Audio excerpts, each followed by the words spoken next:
तो आज हम NMTC जूनियर 2025 का क्वेश्चन नंबर 19 सॉल्व कर रहे हैं। क्वेश्चन नंबर 19 ये है, two quadrants are touching at B. CE is joined by a straight line whose midpoint is F, the measure of CED। ये मैंने फिगर बनाया है। ये दोनों क्वाड्रेंट हैं, ये दोनों क्वाड्रेंट हैं। अब इन दो क्वाड्रेंट में हम क्या करेंगे वो देखिए। इन सबको आप कनेक्ट कर दीजिए, इन सबको आप ज्वाइन कर दीजिए, ठीक है।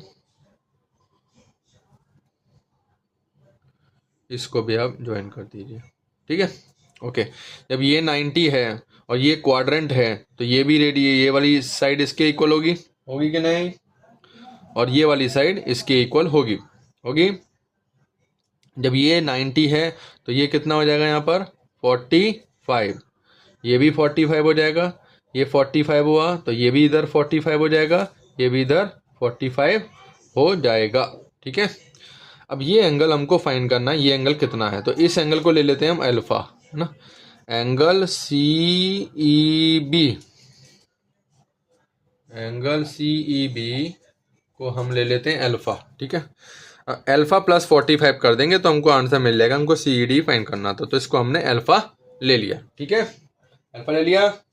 ओके, अब देखिए ये कितना बचा एंगल 90।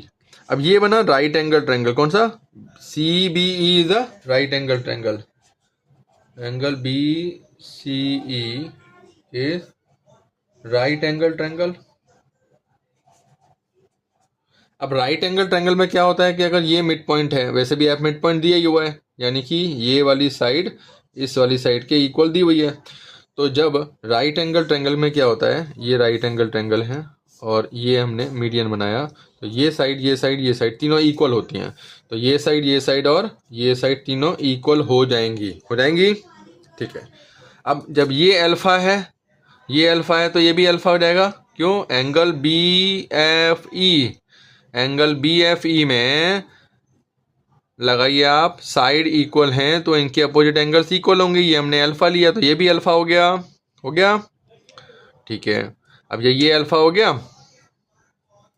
अब देखिए ये एंगल कितना होगा, ये वाला, ये वाला, ये वाला कितना होगा, देखिए ये भी रेडियस है, ये भी रेडियस है, ये पूरा सेंटर ही है ना, तो ये वाली साइड भी इसके इक्वल होगी। तो अब देखिए दोनों साइड इक्वल हैं इस एंगल में, तो ये एंगल पूरा कितना है 40 प्लस अल्फा, तो एंगल BFD,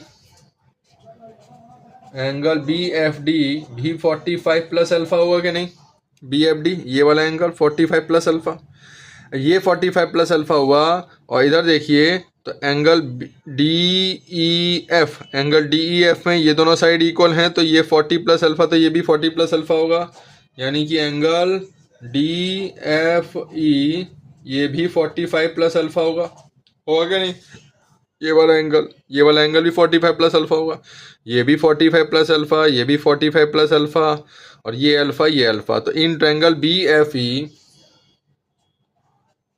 इन triangle BFE angle sum property लगाइए आप, alpha plus 45 plus alpha, 45 plus alpha plus alpha is equal to 180, ठीक है।